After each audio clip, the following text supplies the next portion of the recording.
I imagine you sitting in my seat and you have all the same resources as me. You have the same exact team, same exact time, same everything, but it's just you in my seat. What would you do differently than I'm doing right now? And normally you can think of like one or two things off the bat. Like Tina would be doing this right now. Tina would be doing that. And whenever you identify that thing, implement it in the next 48 hours.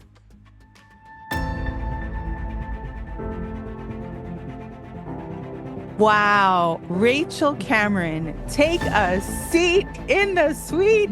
I am so excited you're here. TGIF, everyone, especially to you, Rachel. We've been planning this for a while now, and you're here. How great is that? I'm so excited. Thank you so much for having me. I started listening when you first launched it, and it's truly an honor. It's really exciting to be here with you.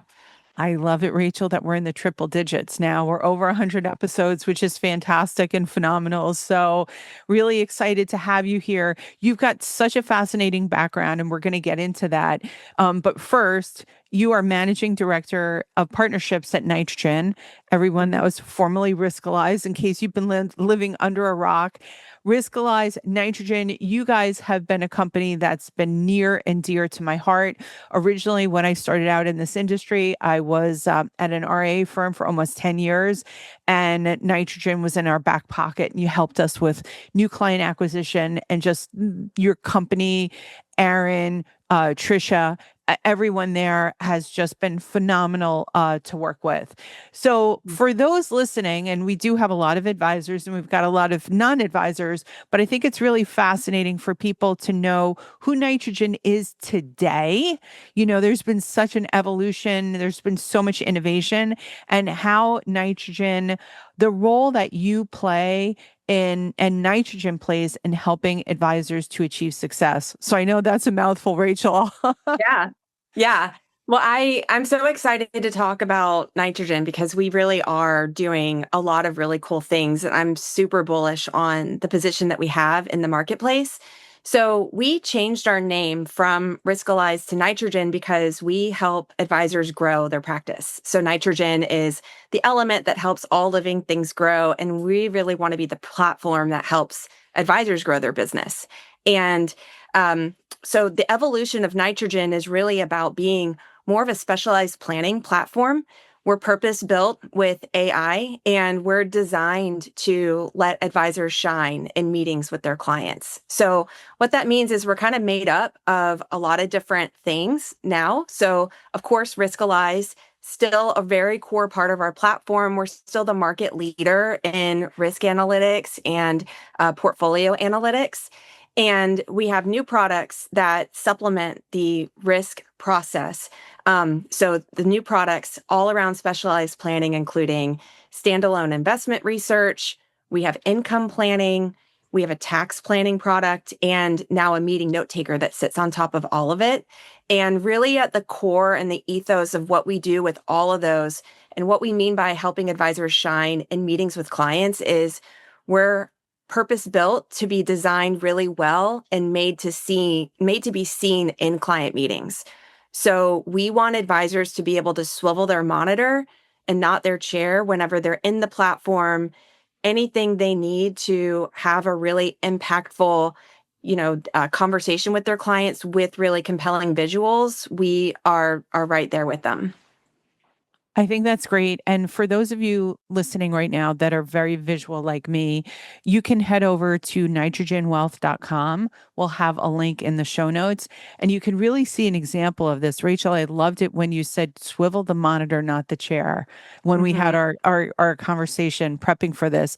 And when you showed off a lot of the tools and a lot of the features that are now built in within Nitrogen's growth platform. So really, truly impressive there. So everyone, if in order for you to get a sense of the powerful capabilities here, I encourage you to go to the website. You could either book a demo or take a tour. We're just doing this because we're friends of Nitrogen. I want to say that there's no payment for in the suite right now. So it's just me because I love Rachel. I love her enthusiasm and her passion and how she, as a woman in the wealth management industry, has has evolved her career, but also to align with some of the best companies in the space, and that would be Nitrogen. So definitely go there for you to just get a sense. It costs nothing to just take a tour, book a demo. And, one of the things that we challenge people at intentionally, especially advisors, is to, look at your marketing tech and look at your advisor tech. There are opportunities there for new client acquisition right under your feed. But right now, the big thing, and we know this, is everyone is talking about AI. And so I feel like there's like a lot of noise right now in AI, and people are just say that they can be AI. But when you have another fun saying over at Nitrogen that I felt is really inspiring, and particularly as it relates to the Fearless Investing Summit, which we're going to talk about in a minute here, you guys, or a couple minutes. But you talk about crushing every meeting with AI. I love these like mantras that you have here. What's Yeah. actually different about how Nitrogen is applying AI inside your growth platform? Yeah. So there's two things around that. One is we're surfacing insights across the whole platform. So we're doing that with our meeting center. And really what that means is advisors are used to doing a risk tolerance questionnaire with their clients. From there, they're doing investment research and creating a proposal. From there, they're creating really great income capabilities to show, am I going to have enough money in retirement to match my risk score?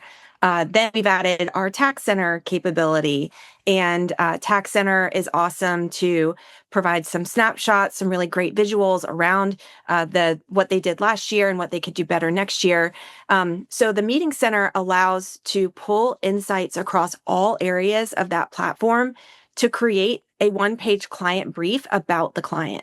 So those insights really help advisors prep for meeting. It's almost like a one-page strategic brief that you can type in and prompt in the system to surface some talking points with the client. And then when those are surfaced, you can pick and choose what you actually talk about. We integrate that back into CRMs after the meeting is done. So that's a really awesome value add tool to really prep for the meeting itself. And then the second thing we do around insights is through our tax center. So we have a tax, not only the snapshot with the visuals, but we also have really specific insights that are given after. So bullet points where advisors can kind of read and kind of glean information to choose to share with the client or even a partner CPA. And then the second thing we do, which I really get jazzed about, is the practical things we do with AI that advisors may not even realize AI is being used. It takes away all of the thinking that the advisors have to do and just really makes it practical, time saving. So those things are AI statement capture.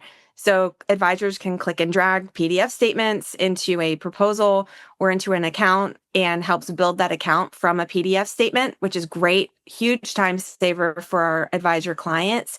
And then also we have smart searches within the platform. So we have millions of assets in the platform that we analyze and provide analytics on, and you can just type in, as if you have a portfolio manager sitting across the desk from you, like, hey, tell me what asset is in the US. I'm looking for a low cost ETF. What do you got for me? And you can type that into the system and it'll filter the different assets that might be available to choose from. And then the advisor makes the choice to add it into a proposal. So really great, practical, meaningful things for sure. Yeah. And the other thing is, I was literally like envious of this platform. I wish that, I mean, we had Riskalyze way back when, and again, it was a real needle mover for our business. I like Mhm. the idea of everything being under one roof. I think that to have an entire platform where you're combining the tax and the meetings, and that, you're freeing up advisors' time to actually sit down and be consultative with their clients and be in front of their clients, and this administrative aspects of what that means in wealth management was a huge lift, way back when. So for me, it's really exciting to see how it evolves. I'm no longer sitting in, client service and in that capacity.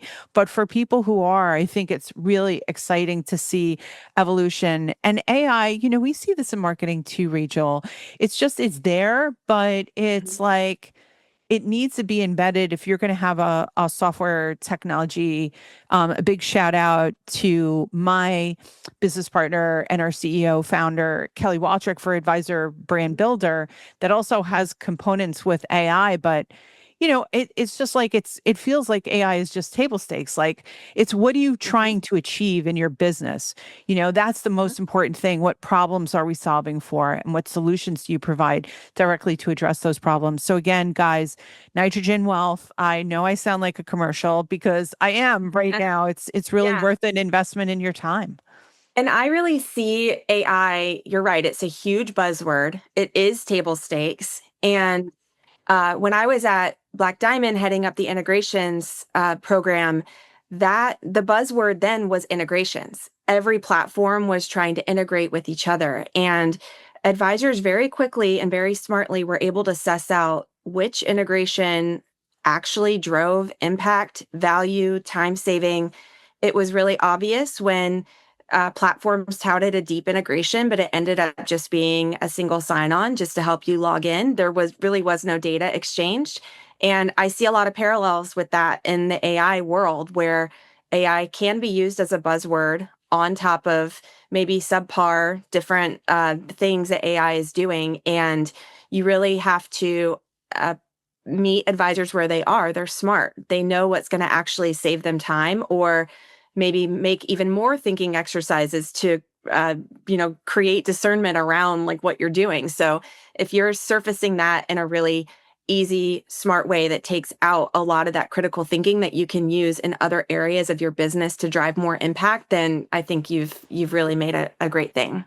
Yeah, I love that. And testament to you and Nitrogen's platform, Mhm. trusted by over 30,000 financial advisors, LPL, Hightower, Osaic, Cetera, United Planners, AE Wealth Management. I mean, these are some big companies run by some really amazing peeps and friends that I Mhm. know. So it's really exciting there. But let's kind of, I want to shake the rooftops a little bit here, because like we have all these tools for growth, right? We have all these tools now available to advisors. I'm interested to see and hear what you think, based on what you've seen. What is the most common mistakes of why an advisor's business is maybe stalling right now? And what do you Mhm. think the first move should be to restart their momentum? Yeah. I think that a common mistake is just not trying new things. Mm, And also just sometimes the gut reaction is just to get busy. And really what you need is to slow down and get strategic. So really figure out, like, what does growth mean to you in your business? Does growth mean 10 more clients this year? Does growth mean 50 more clients this year? Do you want to 2x or 10x? Are you going after high net worth? Are you going after mass affluent? Like, what does that mean to you? So, really getting specific about what you want will help you backtrack and make a plan to get that thing, and to really try to do it with metrics too. So, if your goal is 10 new clients, but you know your prospecting rate to close, then you know what your pipeline should be to achieve that 10. And uh, another plug at Risk Center in our risk process, we find that advisors will close between 70 to 80% of new prospects when they introduce a risk tolerance questionnaire with Nitrogen in our proposals. The other thing I wanted to share, just as a personal note, and what I personally do when I find that I'm stalling, I'm not an advisor, I'm not in an advisory practice, is a practice that I've had for a long time is implementing the hot shot rule. And this is a rule that's created by Kat Cole. She is the CEO of AG1. I love her so much. She has an incredible journey. If anyone wants to look at her story, she's done a lot of really neat podcasts and interviews. She's just amazing. And this rule is imagine if a hot shot that you admire, someone that you really admire that you think is just crushing it, like maybe Tina, you're my hot shot. So I imagine you sitting in my seat and you have all the same resources as me. You have the same exact team, same exact time, same everything, but it's just you in my seat. What would you do differently than I'm doing right now? And normally you can think of like one or two things off the bat. Like Tina would be doing this right now. Tina would be doing that. And whenever you identify that thing, implement it in the next 48 hours. Like get to work and do it. And that has really been transformative for me. Every week I have a practice where I evaluate what was successful from the week prior. What do I want to do in the week ahead? And every week ahead, I try to think of my hot shot of what that person would do in the next 48 hours and make that my top priority for the week. Well, I So want you to be that's my my hot shot, Rachel. I love yeah, that. You can it's really really, it's a neat exercise. yeah, I think you could, for our listeners out there, one of the first things that came to mind was building a persona around Mhm. catcall and using that in AI and, Mhm. creating a master prompt with that trait in mind.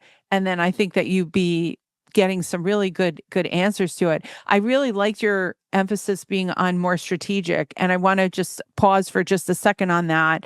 As you were Mhm. talking, Rachel, one of the things that I thought about, because we at Intentionally, we are working with lots of RIAs, right? And one of the things that Kelly is so big on is how marketing relates, and you're the same way, how marketing relates to revenue.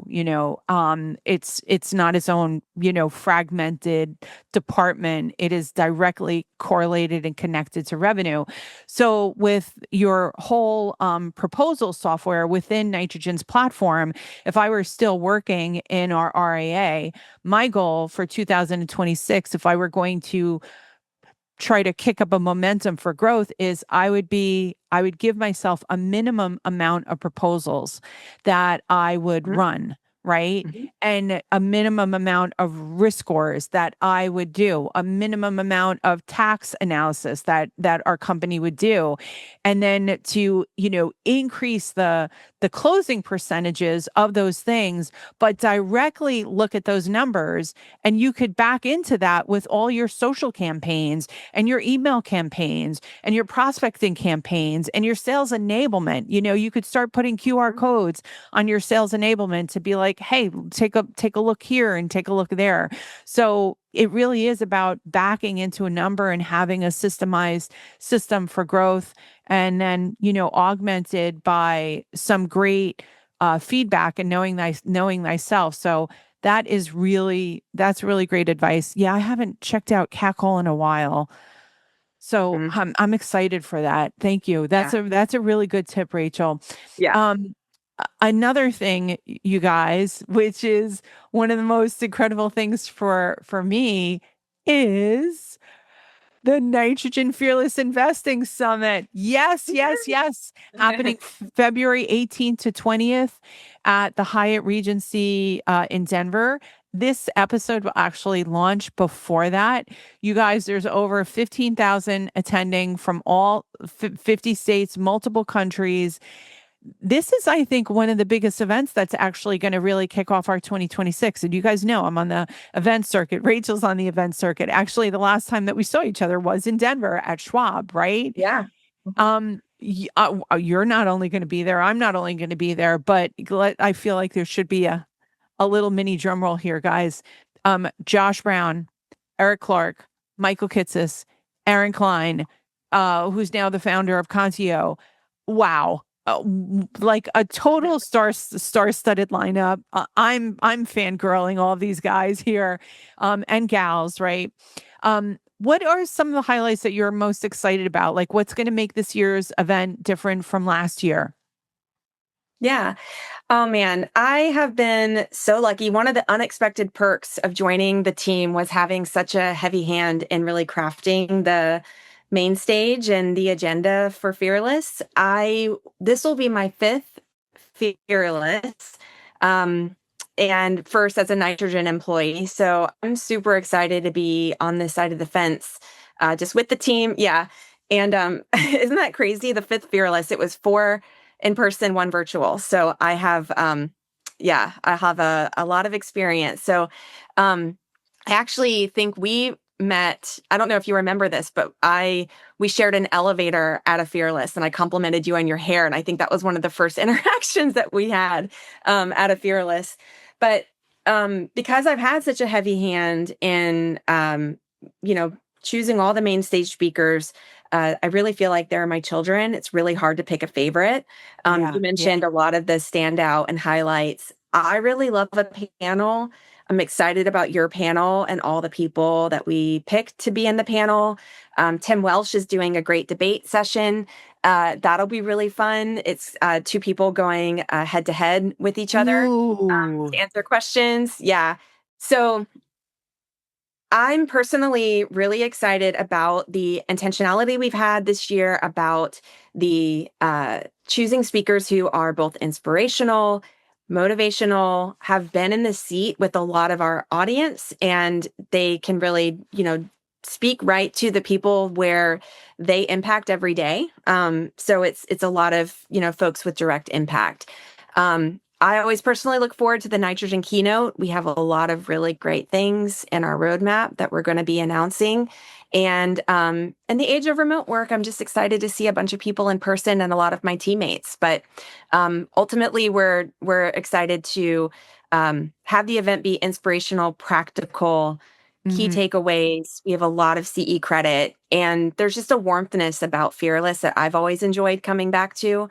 The team just really likes working with each other, and I think that's felt across all the attendees and just the attention to detail that we put in every single thing we do there. Me too. I've always loved this conference. And Mhm. one of the things that I've always been impressed about is the production quality, the lighting, the Mhm. sound, the orchestration of every single detail all throughout. I actually have one of those wireless speakers. I've got a Bose wireless speaker that I'm looking at right now, which was a gift Mhm. from Nitrogen for being on a panel years ago.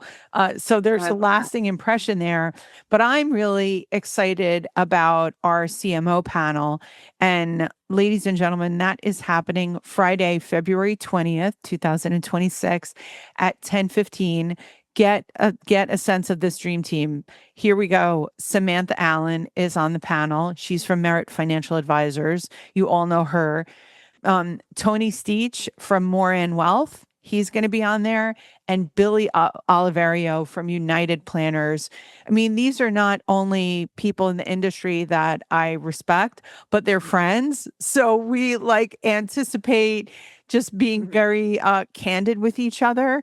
And I can tell you, we had a pre-session. We've already got our run a show. We already have a pre-session. They are just going to be dropping knowledge bombs left and right. And one of the things that we're talking about are the things that are working, and what are the things that we feel that are officially like, okay, has been, that you should leave that in the attic somewhere. Um, from your perspective, do you see? I love this one page client brief. I think that people need simpler, right? Less complex. From your side, and I know that you're not on our panel, but is there a traditional marketing tactic that you see out in the field that you feel is like, officially dead might be too strong of a word, but like the things that should be left behind, and the things that should be more future oriented in an advisor's marketing? Yeah, this might be a hot take, but I really believe that we should market in a way that we want to be marketed to.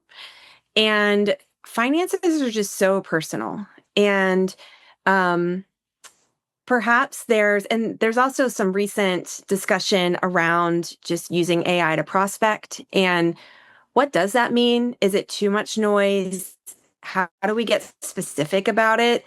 How can we prompt and really let AI get more personal at scale around not only who you're reaching out to, but what you're saying?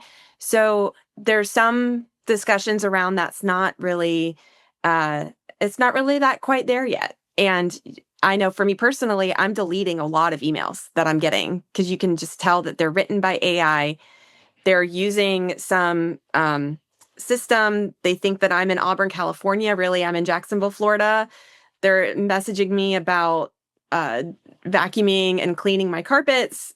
I don't manage that at all for my business. And so you just kind of can tell they're absolutely using an AI filter to reach my inbox. And if advisors aren't careful, and maybe this is like an old tactic of emails with a new tactic of AI prospecting. Mm, I just think there's a lot of carefulness about that because if you are wanting to be an advisor in your local area, people you're not going to run out you're going to run out of prospects soon enough if right. you're blasting it in that way. So that's kind of my hot take is emails, but perhaps a cold email and perhaps how you're doing it, how you're finding it. Just use a lot of discernment around using AI around that, which I know it's getting better, but there's definitely ways that it can be kind of shooting yourself in the foot a little bit.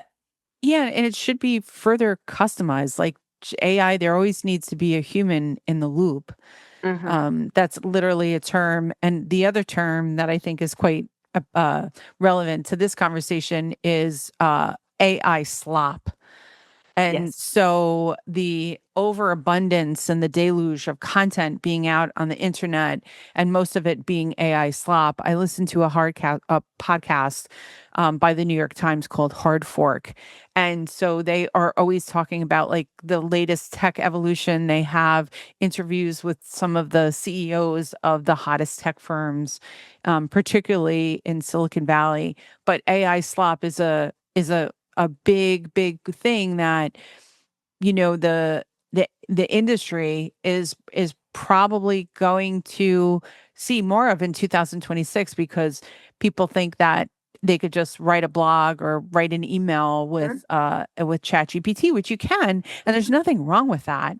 But then really put it in your own voice and use that as a starting point, not as your end point. So some good things there, Rachel. Thank you for that hot take. There's another aspect of Fearless Investing Summit, which I really like, which is a hallmark of Fearless. And that is the Women's Fearless Summit. So it's like a summit within a summit, ladies and gentlemen.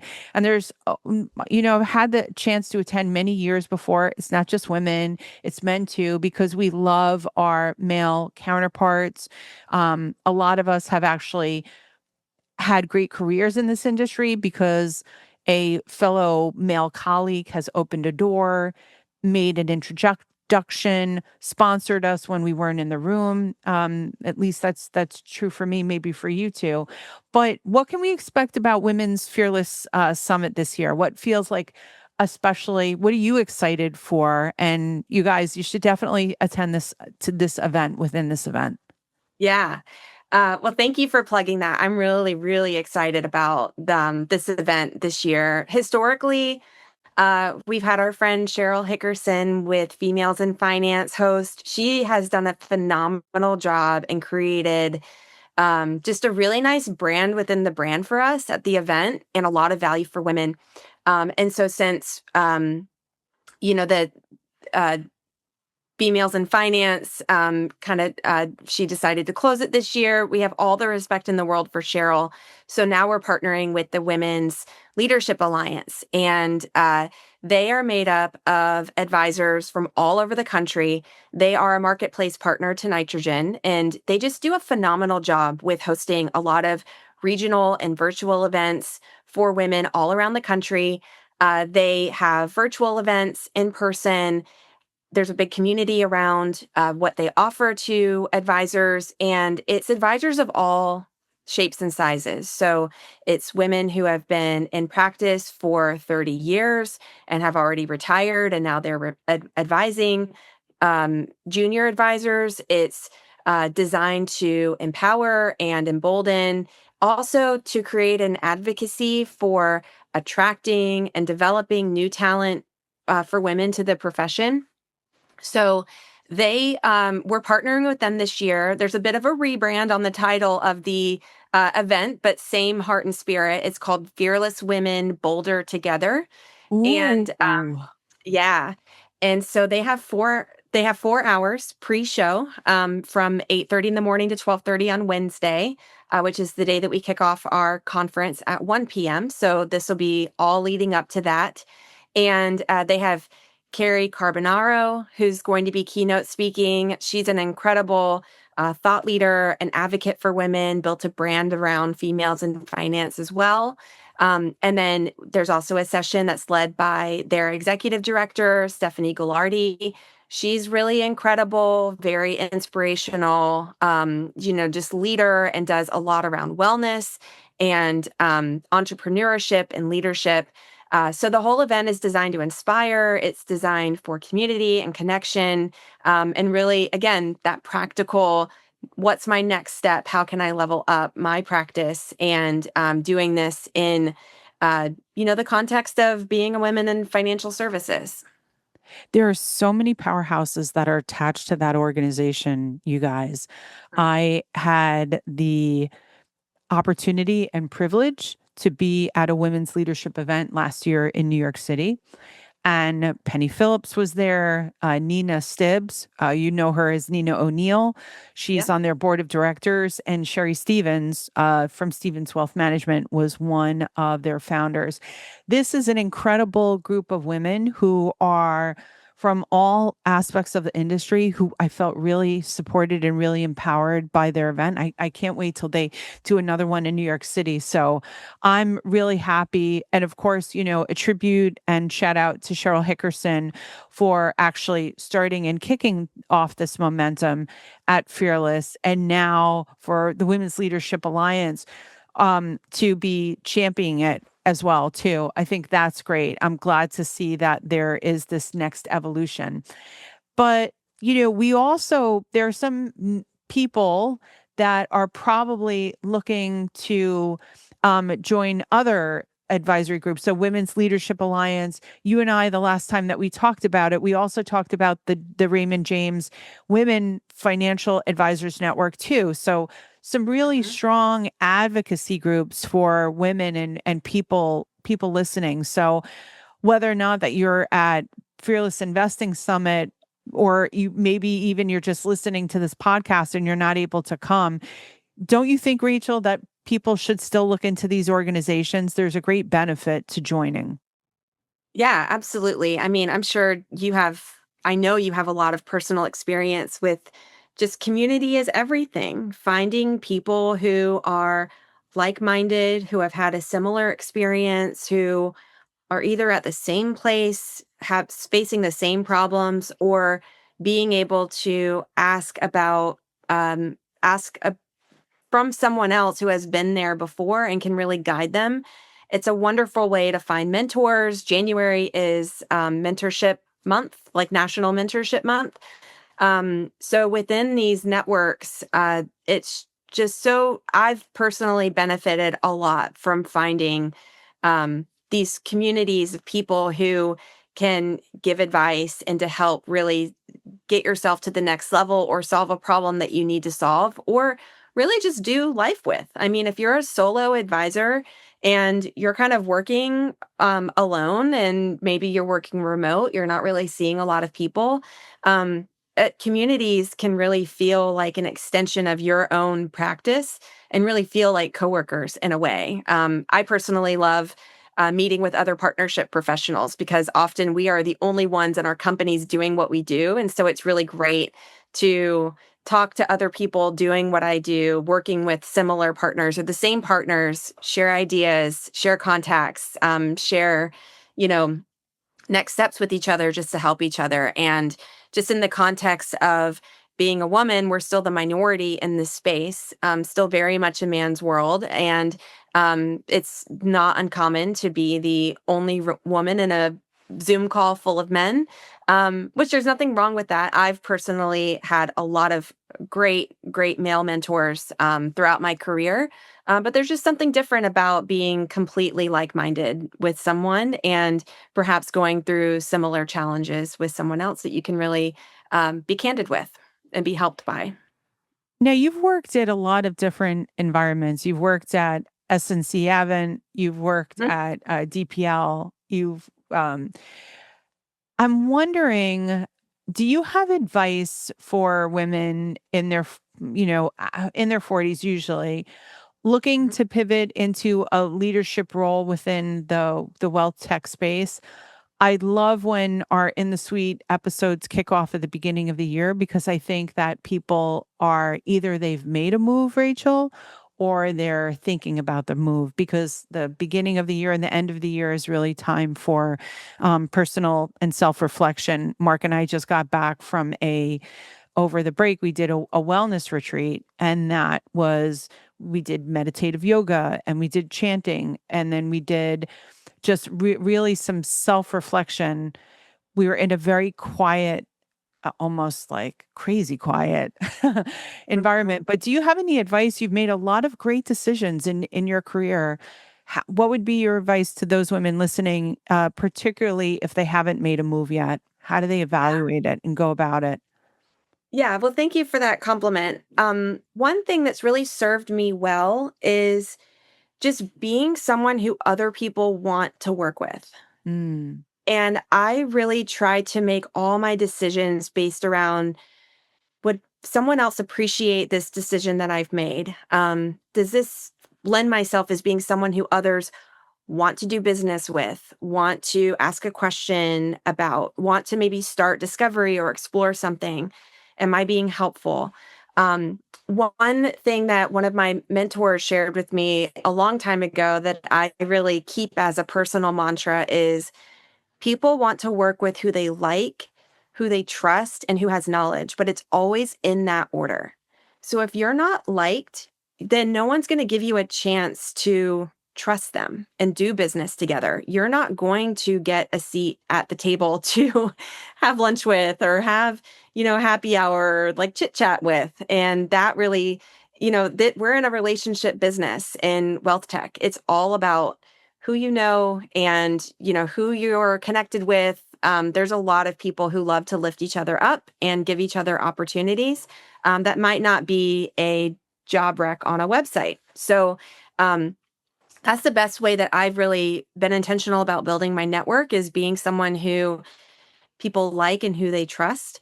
Um, and then just from a practical networking standpoint, something that I challenged myself with when I was job searching recently is, I love the people in my personal network. I've talked about my friends and partnerships, and I realized kind of quickly that when I was reaching out to my own friends and peers who had the same titles as me, it wasn't really getting me further than what I thought, because those are folks that probably aren't creating the jobs that I want to do. yeah. So I decided, well, I need to really expand my personal network and just start making big shots with true decision makers of firms. Like, who are my friends in the C-suite that I can reach out to, who are creating or know people who are creating jobs that I actually want to do, who are founders who are doing really cool things that I can start building better relationships with, that again are creating roles themselves or know people who are, that wouldn't mind making an introduction.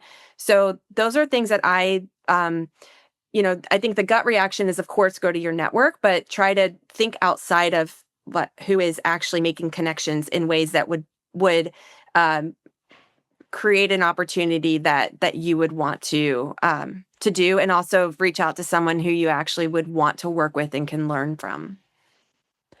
I really like what you said about the mentor, about the like, trust, and knowledge in that order. That was really powerful. And we all should Yeah. continue to build our networks. If you can't get to events, that's okay. Try to make at least look at your 2026 plan and see if you can make Fearless Investing Summit. And I know that the Women's Leadership Alliance, head over to their site as well too, because there's some opportunities there that I think they have some tickets as well too for their. So you might be listening and already a member of their organization. Make sure you're there. But I think it's really is important to be networking with everybody and anybody, and you should be doing it online on LinkedIn too. Everyone, you should be Mhm. nurturing.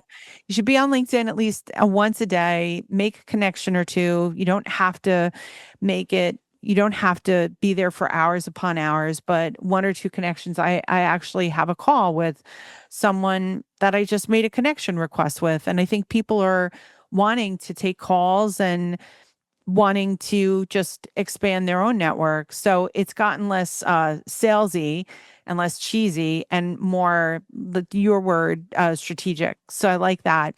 And your role is director of partnerships. And I didn't want to, wanted to really spend a little bit of time here before we get before you leave in the suite here.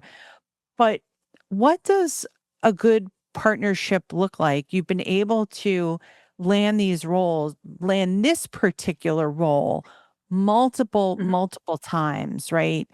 So I would love to hear what a good partnership actually looks like in practice for those Mhm. people who are maybe on the receiving end of that partnership. You have a lot of partnerships at Nitrogen.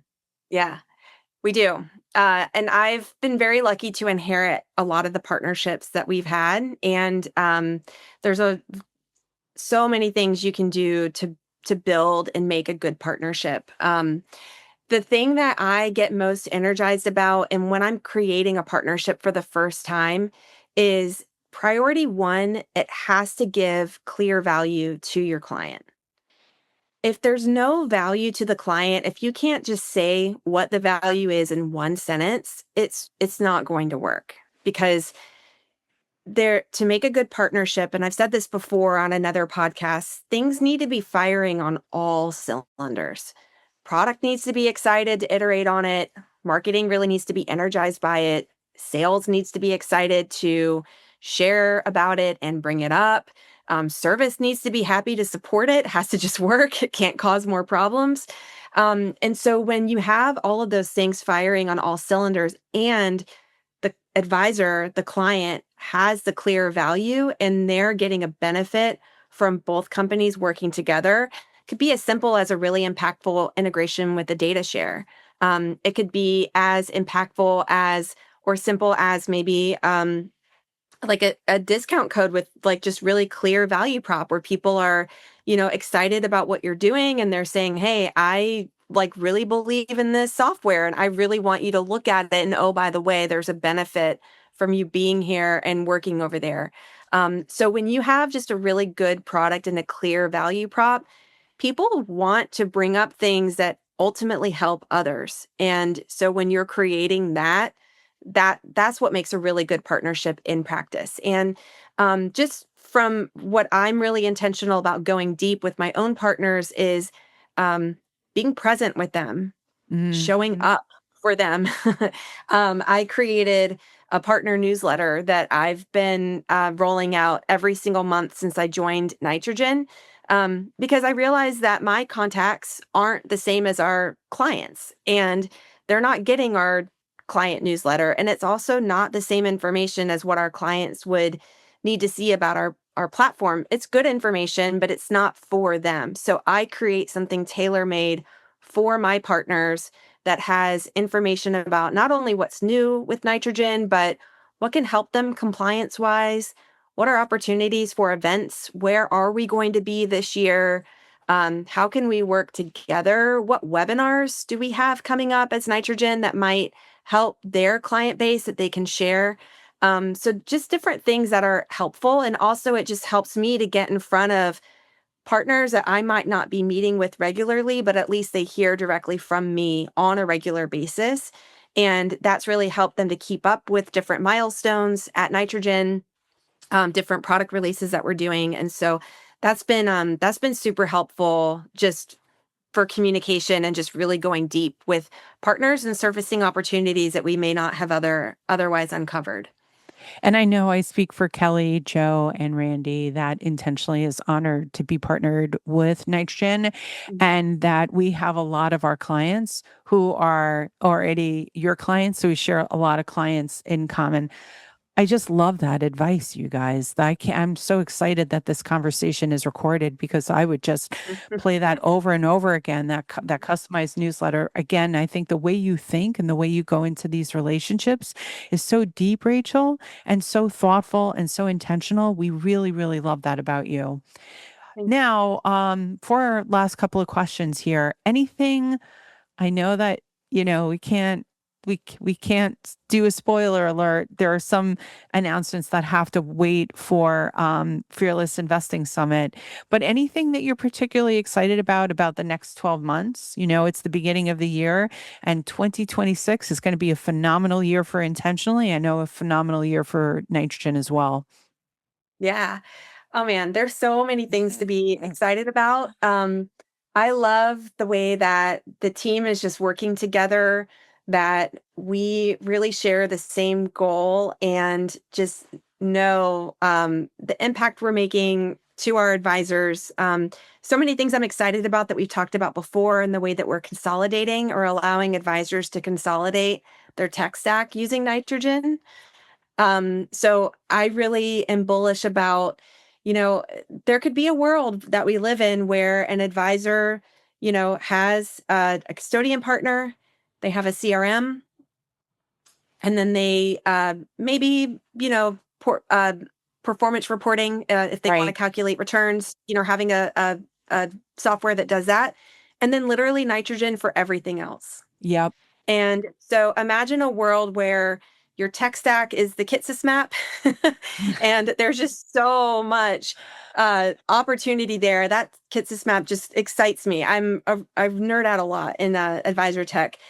But what if we lived in a world where advisors only needed three platforms to really run a super successful, high growth business? And we are one of those. So I'm really working to change minds about Nitrogen becoming one of the, or really being a core platform for advisors. And I think many of our clients would say, yes, it is a core platform. It's table stakes for us. We couldn't imagine running our business without it. Awesome. What's the best way for our listeners to get in touch with you? Follow your work, Rachel? Yeah. Me personally, LinkedIn is the best place. It's really the only place I post about work. And yeah, so Rachel Cameron on LinkedIn. Awesome. We'll put a link to that in the show notes. We'll also put a link to the Kitsis map in case you haven't seen it. Again, if you've been living under a rock. And before we wrap up, one of the questions that we've had, which again, I'm really keen on this idea of like health and wellness. Is there a tip, something that's benefited you, something that you do on a ongoing basis that has significantly benefited your health? Yeah. A couple of years ago, I got an underdesk treadmill. And it's one of those that shuts off automatically after an hour.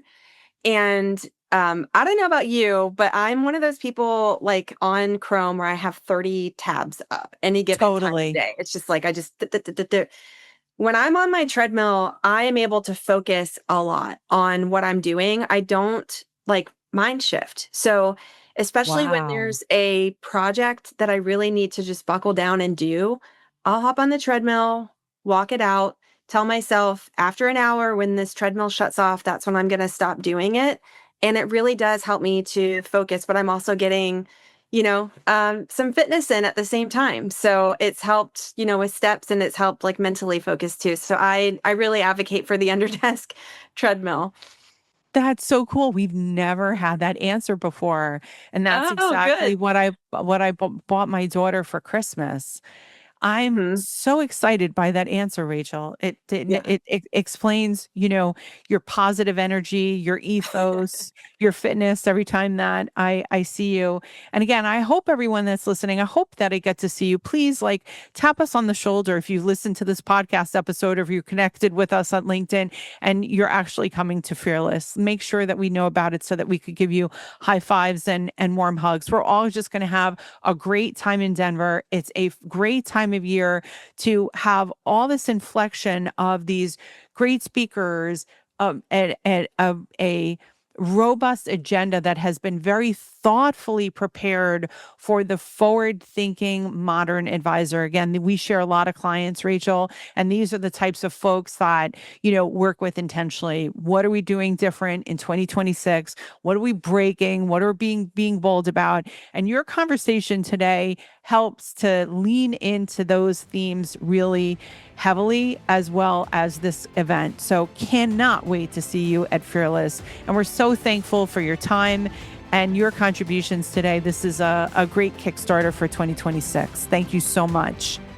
Thank you, Tina. It's been great being here. Great chatting with you.